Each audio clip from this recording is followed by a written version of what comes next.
আমার প্রিয় ছাত্রছাত্রীবৃন্দ, আজকের অধ্যায় হচ্ছে 6 নম্বর অধ্যায় চক্রবৃদ্ধি সুদ।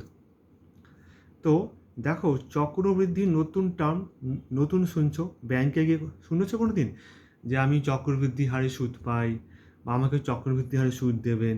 আমরা কি সবসময় দেখি মানুষের মধ্যে আলোচনা করতে যে ব্যাংকের এই সুদ পেয়েছি, ব্যাংকে এই টাকা রেখেছিলাম, ফিক্সড ডিপোজিট করেছি, এই টাকাটা সুদ পেয়েছি।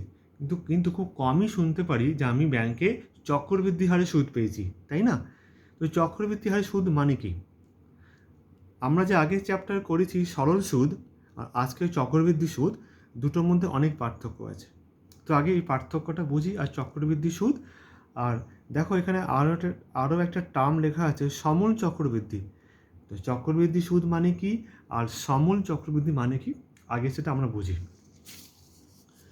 দেখো, ভাবো তুমি ব্যাংকে 1200 টাকা ব্যাংকে রেখেছো। তুমি ব্যাংকে রেখেছো 1200 টাকা, ঠিক আছে? আর ব্যাংকে সুদ পাও কত? সুদ পাও 8%। মানে 8% মানে কি? 100 টাকা, 1 বছরের সুদ 8 টাকা, এইভাবে তুমি পাও। তাহলে প্রথম বছরে তুমি আসল হলো বা মূলধন হলো 1200 টাকা। তাহলে প্রথম বছরে সুদ কত হবে? 1200 গুণ 8/100। কেন? নিয়মটা কি? নিয়মটা হচ্ছে 100 টাকার 1 বছরের সুদ 8 টাকা, 1 টাকার 1 বছরের সুদ 8/100 টাকা। তাহলে 1200 টাকার 1 বছরের সুদ কত হবে? 8/100 ইন্টু 1200। ঐচ্ছিক নিয়ম, তাই করলাম এখানে। সুদ কত হবে? 1200 গুণ 8/100, ধরো এটা করে এসছে 96 টাকা, 96 টাকা। তাহলে এখন যেটা হচ্ছে যে দ্বিতীয় বছরে আসল হয়ে যাচ্ছে 1200 প্লাস 96 টাকা। মানে আসল পরিবর্তন হচ্ছে। প্রথম বছরে আসল ছিল 1200 টাকা, দ্বিতীয় বছরে আসল 1200 প্লাস 96 টাকা হয়ে যাবে। আর সরল সুদের ক্ষেত্রে কি হতো? প্রথম বছরে আসল যা হবে 1200 টাকা, দ্বিতীয় বছরে আসলটা সেম হবে, আসল সেম হবে। হ্যাঁ, তুমি যত বছর রাখো না কেন, 2 বছর, 3 বছর, 4 বছর, আসলটা একই থাকবে। কিন্তু চক্রবৃদ্ধি সুদ বা সমূল চক্রবৃদ্ধির ক্ষেত্রে প্রতি বছর আসল বা মূলধন পরিবর্তন হবে। লাভ কি হবে? লাভ অনেক হবে। দেখো, দ্বিতীয় বছরে আসল হয়ে যাবে বা মূলধন হয়ে যাবে এই 1200 টাকা, আগের বছরের মূলধন প্লাস কি হয়ে যাবে? যে সুদটা তুমি পেলে 96, যোগ করলে পাচ্ছি 1296 টাকা। এবার আমরা সুদ কাটাবো কার ওপরে? দেখো, আমরা সরল সুদের ক্ষেত্রে প্রতি বছর সুদ কাটাই কার ওপরে? যে ফিক্সড মূলধন থাকে 1200 টাকা, এই 1200-র ওপরেই প্রতি বছর সুদ কাটাই। 1 বছর হোক, 2 বছর হোক, 3 বছর হোক, 4 বছর হোক, প্রতি বছর এই 1200 টাকার ওপরেই আমরা সুদ কাটাই। কিন্তু এই ক্ষেত্রে কি হচ্ছে? এই ক্ষেত্রে সুদ কাটাচ্ছি প্রতি বছর পরিবর্তিত আসলের ওপরে।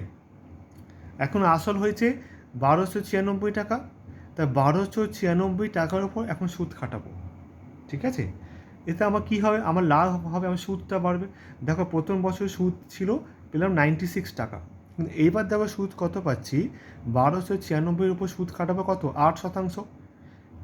একই নিয়ম, যে 100 টাকা 1 বছরের সুদ 8 টাকা, 1 টাকা 1 বছরের সুদ 8/100, তা 1296 এখানে হয়ে যাবে 1296 টাকা। তো কী হবে? 1296 টাকা 1 বছরের সুদ হবে 8/100 ইন্টু 1296, তাই করা হলো। এটা করে আসবে 103 টাকা 68 পয়সা। তাহলে লাভ কি হলো?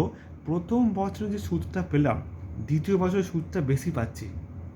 এটাই হচ্ছে চক্রবৃদ্ধি সুদের লাভ। প্রতি বছর সুদের পরিমাণটা পরিবর্তিত হবে, মানে ইনক্রিজ করবে, বাড়বে। প্রতি বছর সুদের টাকাটা বৃদ্ধি পাবে। এবার দেখো, তাহলে দ্বিতীয় বছরের শেষে আসল কি হবে? এই আসলকেই বলা হচ্ছে, এটাকে এখন বলা হবে সমূল চক্রবৃদ্ধি। যেহেতু প্রতি বছর মূলধন পরিবর্তিত হচ্ছে, তো মূলধনকে নতুন নাম দেওয়া হলো সমূল চক্রবৃদ্ধি। তা কত হবে? এই 1296 ছিল আগের বছরে। হ্যাঁ, আগের বছরে আসল পরিবর্তন হয়েছে 1296 টাকা। এখন কত হবে? 1296 প্লাস নতুন সুদ, মানে দ্বিতীয় বছরের সুদ কত হলো? 103 টাকা 68 পয়সা। যোগ করলে কী পাচ্ছি 1399 টাকা 68 পয়সা। এটাকে বলা হয় সমূল চক্রবৃদ্ধি। মানে প্রতি বছর মূলধনের পরিমাণ পরিবর্তিত হচ্ছে, বৃদ্ধি পাচ্ছে, মূলধনের পরিমাণ বৃদ্ধি পাচ্ছে, নতুন নতুন মূলধন তৈরি হচ্ছে। হ্যাঁ, তাহলে সুদ কি হবে? তাহলে ওই দ্বিতীয় বছরের সুদ কী হবে? ধরো আমি ওই ব্যাংকে 2 বছরের জন্য টাকা রেখেছিলাম, তাহলে আমি চক্রবৃদ্ধি সুদ কত পাবো? সমূল চক্রবৃদ্ধি, যেটা আমি সবার শেষে টাকাটা পেলাম, তার সাথে মূলধন বিয়োগ করলাম, তার 1399 টাকা 68 পয়সা মাইনাস 1200 টাকা, এটাই হবে সুদ, এটাই হবে চক্রবৃদ্ধি সুদ হবে। ঠিক আছে? তো এটাই হলো কনসেপশন বা ধারণা যে চক্রবৃদ্ধি সুদ মানে কি, আসল মানে কি, সমূল চক্রবৃদ্ধি মানে কি। সমূল চক্রবৃদ্ধি কী হচ্ছে? প্রতি বছর মূলধন পরিবর্তিত হচ্ছে, মূলধনের পরিমাণ সাধারণত বৃদ্ধি পাচ্ছে। হ্যাঁ, ওই যে মূলধন পাচ্ছি তার উপর সুদ খাটাবো। আর সরল সুদ মানে কি? যে টাকাটা তুমি ব্যাংকে রেখেছিলে ওই 1200 টাকা, ওটার সাথে আর এই সুদ যোগ হয় না। এই যে প্রতি বছর সুদ যোগ করছি না, এই সুদ যোগ হয় না, এই 1200-র উপরেই প্রতি বছর সুদ খাটায়। লাস্টে ওই সুদগুলো, তুমি যত বছর টাকা রাখবে ওই সুদগুলো যোগ হয়ে যায়। ঠিক আছে? এবার চলে আসি অঙ্কে।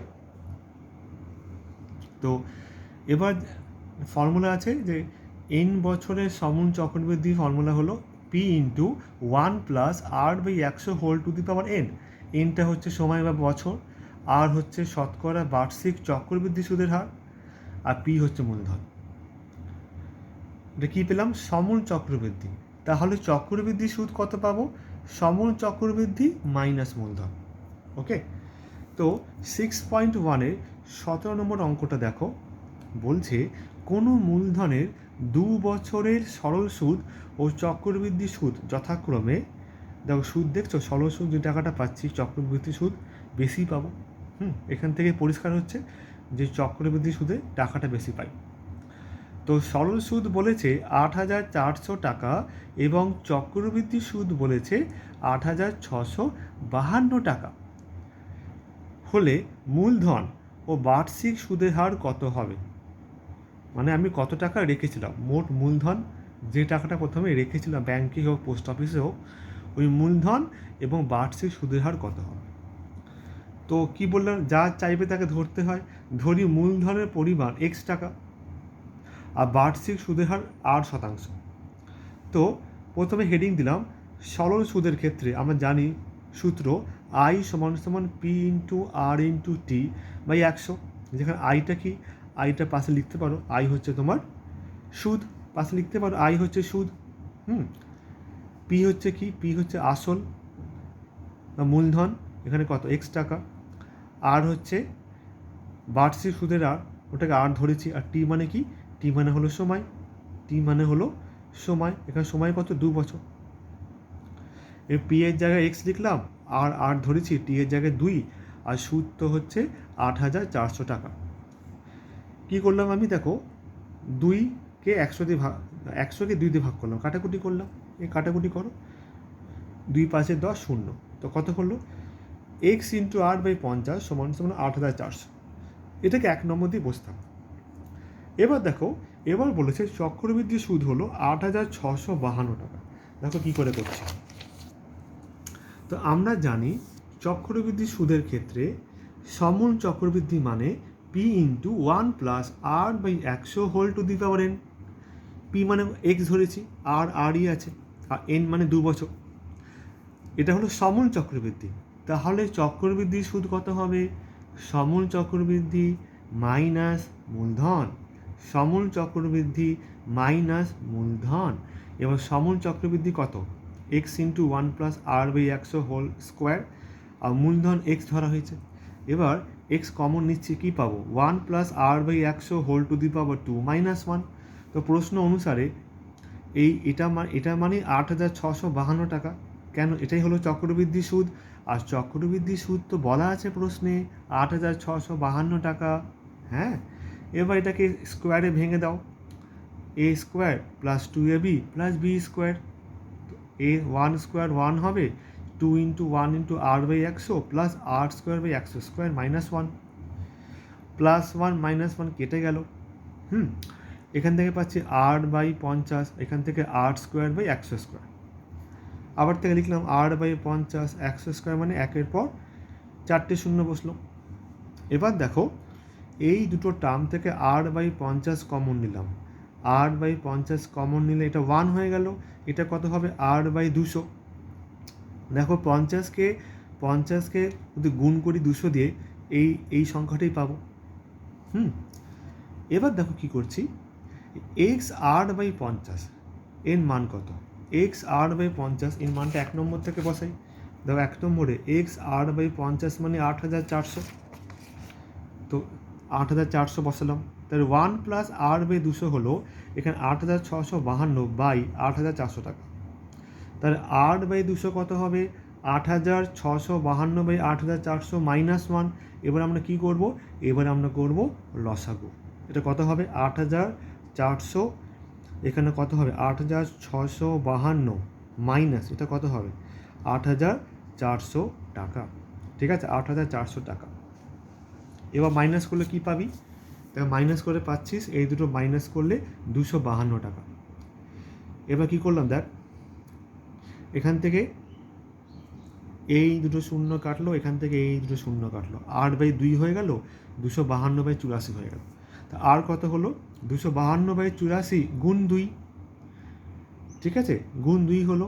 এবার 2 দিয়ে কাট, 2 4 8, 2 দিয়ে 4, 252 বাই 42 ভাগ কর, 42 6 252 হলো। আর মানে কত হলো? আর মানে 6 হলো, 6% সুদের হার। এবার 1 নম্বর সমীকরণ কী ছিল? X into R by 50 into 8400 টাকা। এবার আরের জায়গায় 6 বসিয়ে দে, তাহলে কত পাচ্ছিস দেখ, এই 50টা ওই পাশে নিয়ে যা, গুণ হয়ে গেল। এক্স মানে কত হয়ে গেল? 8400 গুণ 50 বাই 6, 6 দিয়ে কাট, 6 একে 6 24 হবে, 6 4 24 0 0। এবার 1400 গুণ 50 গুণ করলে কি পাবি? 70,000 টাকা। তাহলে মূলধন কত পেলি? 70,000 টাকা। আর বার্ষিক সুদের হার কত হলো? 6%। ঠিক আছে, খুব ভালো অঙ্কটা, খুব ভালো, মাধ্যমিকে অনেকবার এসছে, ভেরি ভেরি ইম্পর্টেন্ট। এবার যাই পরের অঙ্ক। এবার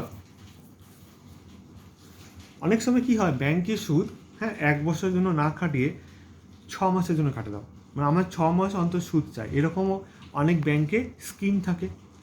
তো তাই বলছে যে বার্ষিক 8% চক্রবৃদ্ধি সুদের হারে অর্জিত সুদ ষান্মাসিক, মানে এখানে লিখবি 6 মাস অন্তর, 6 মাস হলে, ষান্মাসিক মানে 6 মাস হলে, যদি 6 মাস হয় মানে 6 মাস অন্তর অন্তর সুদ। তা এন বছরে, এবার তুমি যত বছর ব্যাংকে টাকা রাখবে, এন বছরের সমূল চক্রবৃদ্ধি কী হবে? P into 1 plus R by 2 by 100 whole to the power 2n। এটা অঙ্ক দেখ, 6 মাস অন্তর বার্ষিক 8% চক্রবৃদ্ধি হারে সুদে 6,000 টাকার 1 বছরের চক্রবৃদ্ধি সুদ কত? মানে সুদটা কত? 8%, 6 মাস অন্তর পাচ্ছি, বার্ষিক 6 মাস অন্তর, মানে 6 মাস অন্তর অন্তর সুদটা পাচ্ছি। ঠিক আছে, লাভ আরও বেশি লাভ হবে। তাহলে 6,000 টাকা 1 বছরের চক্রবৃদ্ধি সুদ কত?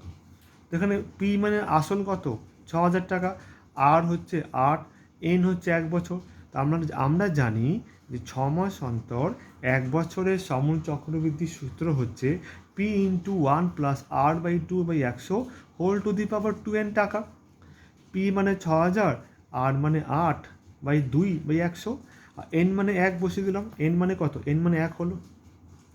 তো 6,000 into 1 plus 2 4 8, 4 by 100 whole square হয়ে গেল। এবার 100কে 4 দিয়ে ভাগ করলে কত হলো? 4 25 100, এটা 1, তো 1 প্লাস 1 25 হলো। 1 প্লাস 1 25 এলসিএম করলে কি হচ্ছে? 26 বাই 25 এলসিএম কর, এই 25 হলো, এখানে 25 প্লাস 1, 26 বাই 25 হোল স্কোয়ার, মানে কি 26 বাই 25কে দুবার লিখলাম গুণ আকারে, 26 বাই 25 গুণ 26 বাই 25। বাকিটা হলো ক্যালকুলেশন, দেখ কী করেছি,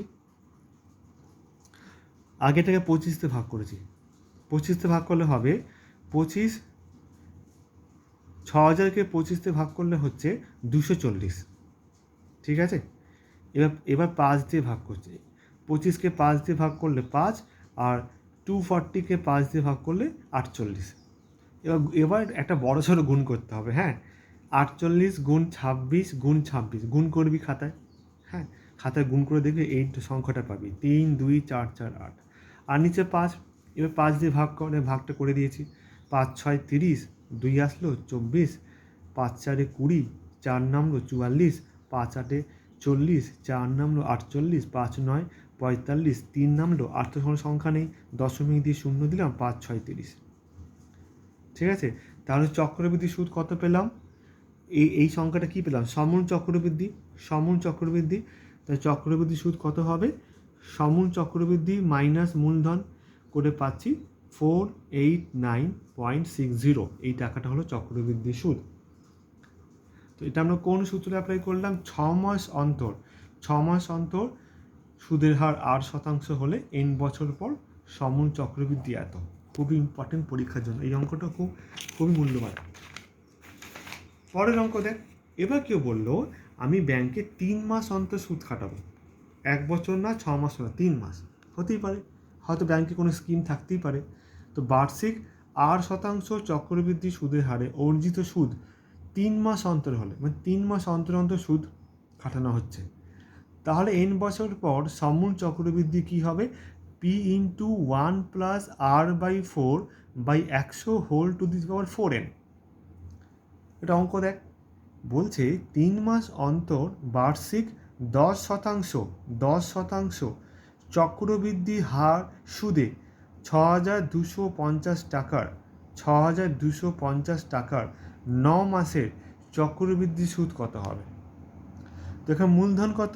পি 6250 টাকা, আর কত 10, এন কত 9 মাস। তো নিয়ম হচ্ছে সবসময় বছরে ট্রান্সফার করতে হয়, তো 9 মাস থেকে বছরে যাব, ঠিক আছে। নিয়ম কি? 12 দিয়ে ভাগ করতে হয়, কেন 1 বছর মানে 12 মাস, 1 বছর মানে 12 মাস, তো 12 দিয়ে ভাগ করব। তো 9/12 এত বছর, কত হচ্ছে? 3/4 বছর। আমরা জানি 3 মাস অন্তর 9 মাসের সমূল চক্রবৃদ্ধি কত? p × 1 + r/4/100 whole to the power 4n টাকা। হ্যাঁ, p মানে কত? 6250, r মানে কত? 10/4, n মানে কত? 3/4। আচ্ছা, এবার গুণ কর, দেখ 10/4 কত হচ্ছে? এটা 2 2 4, 2 5 10, 5 2 হচ্ছে, 5 2/100 কত হয়? 5 200 হচ্ছে, তাই 5 200 লিখলাম, 5/200, 5/200। হ্যাঁ, এবার 200কে 5 দিয়ে ভাগ কর, কত হচ্ছে? 5 40, 5 4 20, আর শূন্য বসলো। এবার 1 + 1 40, কী করবি? করতে হবে লসাগু করতে হবে, কত হবে? 41/20 40 হবে। আর পাওয়ারে কত? 3 কেন হলো? 4 4 কেটে গেল, এই 4 4 কেটে কত হলো? 3 হলো, কিউব হয়ে গেল। এবার 41/40 কি 3 বার গুণ না করে লিখব, 41/40, 41/40, 41/40। এটা হলো একটা বড় ক্যালকুলেশন, এটা করতে হবে। প্রথমে কী করছি দেখ, প্রথমে এই একটা শূন্য কাটলাম, এই শূন্য কাটলাম, ঠিক আছে। এবার 5 দিয়ে ভাগ করছি, 5 8 40। প্রথমে কী করলাম? এই শূন্য কাটলাম, এই শূন্য কাটলাম। এবার দেখ 5 8 40, আর 5 125 625। আবার এখানে 5 8 40, 5 25 125। উপরে গুণ করতে হবে 25 গুণ 41 গুণ 41 গুণ 41। আর তো কোনো উপায় নেই, আর তো কাটাকুটি যাচ্ছে না, এত বড় টার্ম আসবে। এটাই মন দিয়ে করতে হবে, সবাই করে আমাকে দেখাবে, কিন্তু হুবহু লিখবি না, এই গুণটা আমাকে রাফে সবাই করে দেখাবি, হ্যাঁ। আর নিচে কত গুণ হবে? 8 গুণ 8 64 গুণ 4 কত হবে? 256। এবার উপরের সংখ্যাটাকে 256 ভাগ করবি, এই ভাগটাও আমাকে করে দেখাবি, হ্যাঁ, সবাই দেখাবি কিন্তু। ভাগ করলে আসবে 6730.57। এটা কি পেলাম? সমূল চক্রবৃদ্ধি পেলাম। আমাকে চেয়েছে কি? আমাকে তো চেয়েছে চক্রবৃদ্ধি সুদ। তাহলে 3 মাস অন্তর 9 মাসের চক্রবৃদ্ধি সুদ কত হবে?